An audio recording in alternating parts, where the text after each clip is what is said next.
merasa khawatir karena pada saat statement antara Novi dengan Alvin Lim itu saya juga menyatakan coba tolong agak sedikit diturunkan daripada ininya, argumennya.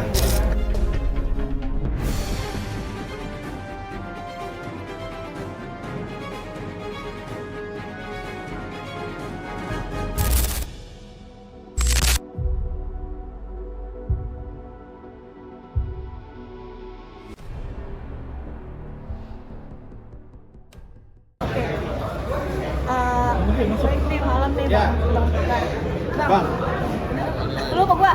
Iya, duluan. Bang, gimana sih pas mendengar cerita Bang Alvin sudah, dan dia itu mungkin dapatnya infonya dari mana dulu sih bang? Jadi terkait kematian ataupun meninggalnya saudara kita yaitu advokat hebat Bapak Alvin Lim itu sangat mengagetkan, sangat mengejutkan terutama untuk diri saya karena tanggal 1, tanggal 2, dan tanggal 3 kita masih komunikasi, kita masih telepon-teleponan terkait beberapa hal yang memang sedang kita laksanakan atau kita jalankan. Nah, sebetulnya hari ini, yaitu hari Senin tepatnya, tanggal 5, itu saya sama Alvin Lim harus berjumpa jam 12 siang di salah satu apartemen milik Alvin Lim. Jadi dalam pertemuan itu rencana saya ada Rasman Nasution dan juga akan hadir pada saat hari ini rencananya juga Andar Situmorang, demikian juga dengan Alvin Lim. Kita ada beberapa hal permasalahan hukum terutama menyangkut Hotman Paris Hutapea. Kita mau diskusi di mana kita tahu klien saya yaitu Bapak Andar Situmorang telah melaporkan seseorang pengguna di IG yang bernama Hotman Paris itu dari tahun 2019 ya. Nah, rencananya setelah press conference di apartemen itu kita mau bergerak ke Barreskrim. Namun ternyata Tuhan berkehendak lain. Kita manusia boleh berencana, tapi Tuhan juga yang mempunyai kehendak. Ya, dengan adanya meninggalnya saudara kita yang namanya Alvin Lim, kami sangat-sangat berduka sekali. Mungkin sosok beliau di mata rekan sejawat ya, apalagi abang juga ya. Saya dengan almarhum itu sudah berteman baik sekitar 10 tahun yang lalu, di mana selama bertahun-tahun kami berteman, kami sering diskusi hukum, diskusi permasalahan-permasalahan terutama kaitan hukum. Nah, yang kebetulan juga kami berencana membuat satu organisasi yang memang kita sudah ajukan. Namun akhirnya kita nanti tunggu kelanjutannya karena keluarga juga masih berduka. Mungkin setelah selesai daripada duka citanya oleh keluarga, mungkin kami akan bicara lebih lanjut terkait organisasi yang akan kami bentuk dengan almarhum. Di mana almarhum itu punya ide luar biasa, di mana almarhum itu ingin advokat itu menjadi profesi yang terhormat, profesi yang mulia, dan profesi yang betul-betul kuat, terutama di dalam hal penegakan hukum. Karena kenapa? Advokat ini kadang-kadang dibedakan, dianaktirikan daripada aparat hukum yang lainnya.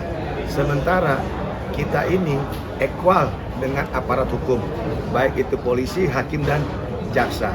Karena advokat atau pengacara adalah salah satu pilar di antara penegak hukum di Indonesia ini.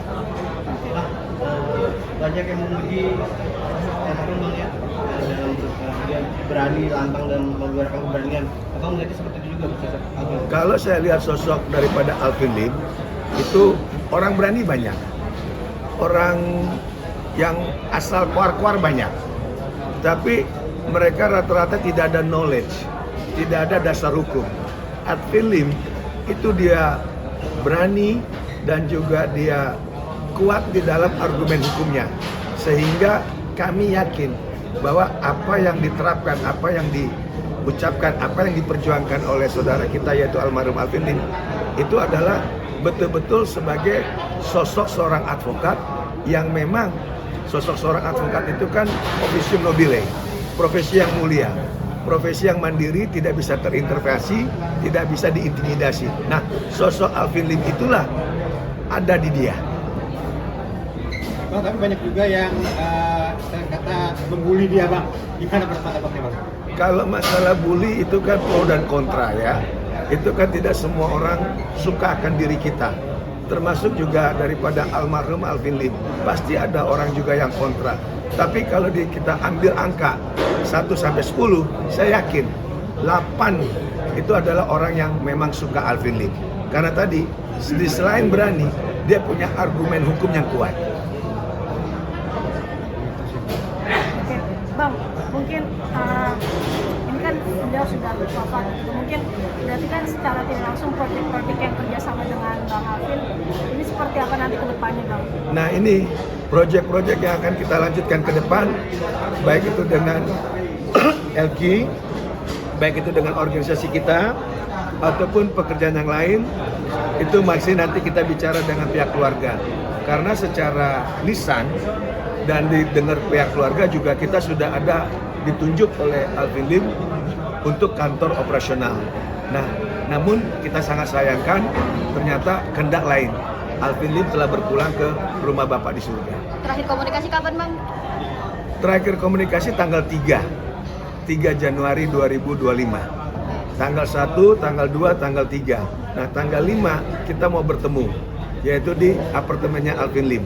Nah, namun ternyata bicaranya berbeda keadaannya. Dan setelah dari pertemuan di apartemen Alvin Lim, kami akan datang ke Bareskrim.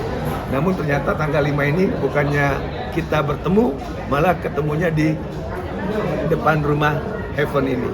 Ada mungkin firasat sebelum Alvin Lim berpulang, Abang sendiri merasakan yang aneh atau seperti apa? Kalau firasat juga tanda kutip, saya juga merasa khawatir. Karena pada saat statement antara Novi dengan Alvin Lim, itu saya juga menyatakan coba tolong agak sedikit diturunkan daripada ininya, argumennya, karena jaga kesehatan. Saya bilang begitu sama almarhum. Ya itulah salah satunya ciri-cirinya. Belum lagi pada saat pertemuan di rumah Alvin Lim kira-kira 2-3 minggu itu di rumah Alvin Lim sempat bilang, "Abang, saya percaya Abang, pada saat saya punya permasalahan hukum, Abang bantu Kate, Abang bela Kate, Abang di depan bantu Kate. Makanya tolong titip Kate agar Kate menjadi seorang advokat. Namun gak usah dititip, tapi saya yakin Kate Lim akan seperti papanya, mungkin akan lebih, karena anak seusia Kate mempunyai wawasan, mempunyai keberanian luar biasa. Apalagi dia dalam hal berstatement susunan katanya sangat luar biasa. Saya yakin ada penerus daripada keluarga Alvin Lim, anak perempuannya sendiri. Dan akan mengabulkan permintaan terakhir?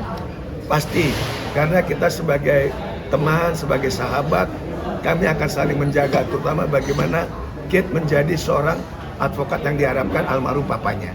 Bang, sebelumnya kan cukup intens kayak tadi katanya tanggal 1, 2, 3 masih komunikasi sama Bang Alvin. Tapi ada nggak sih ngeluh Bang Alvin, oh saya nggak enak badan atau gimana?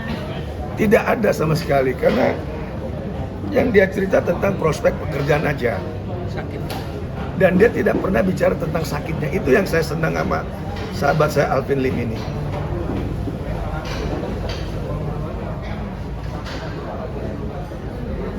Ini lihat. Ini saya mulai dari hari tahun baru semua segala macam.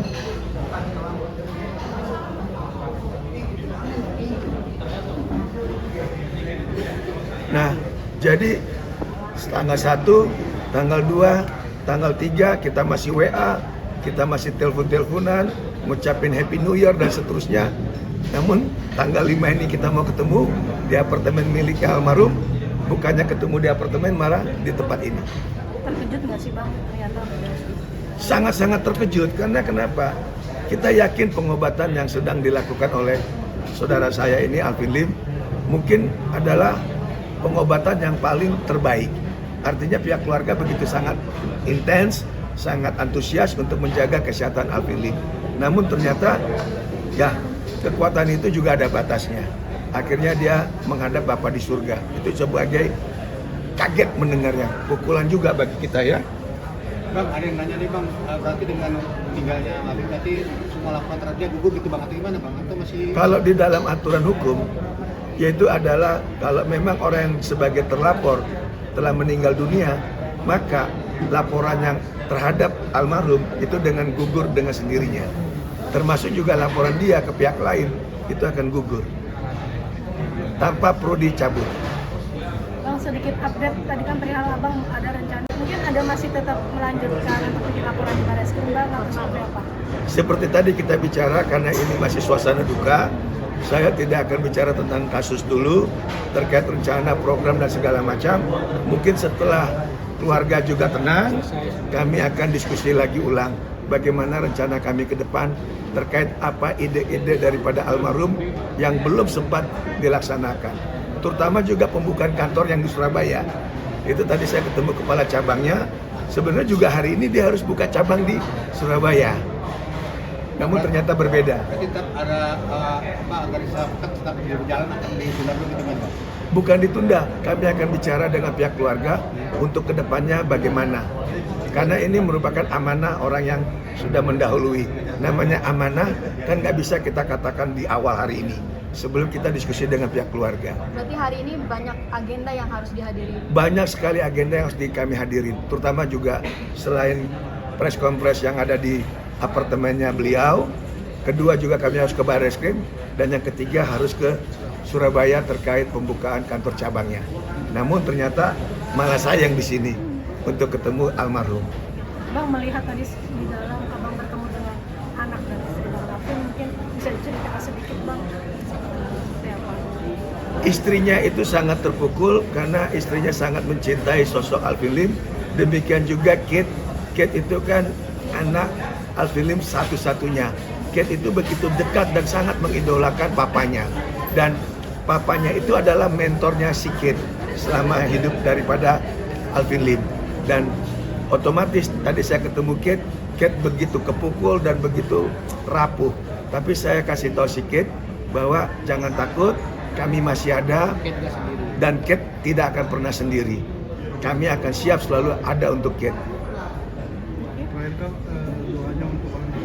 Dan tadi juga saya di depan peti jenazah saya berdoa, saya minta kepada Tuhan seperti janji Tuhan bahwa barang siapa yang percaya dan yakin, walaupun masuk ke dalam lembah kegelapan, Tuhan tidak akan pernah tinggalkan. Tuhan akan selalu mendampingi. Dan saya yakin Alvin Lim akan masuk di surga. Seperti iman kita yang kita yakini bahwa kematian itu bukan kematian, tapi kita pulang ke rumah yang memang Tuhan sudah siapkan, yaitu Yerusalem, kota yang baru. Suatu saat kayak kami juga akan kembali kepada kota Yerusalem, yaitu kota tempat kebanggaan kami, yaitu Yerusalem baru.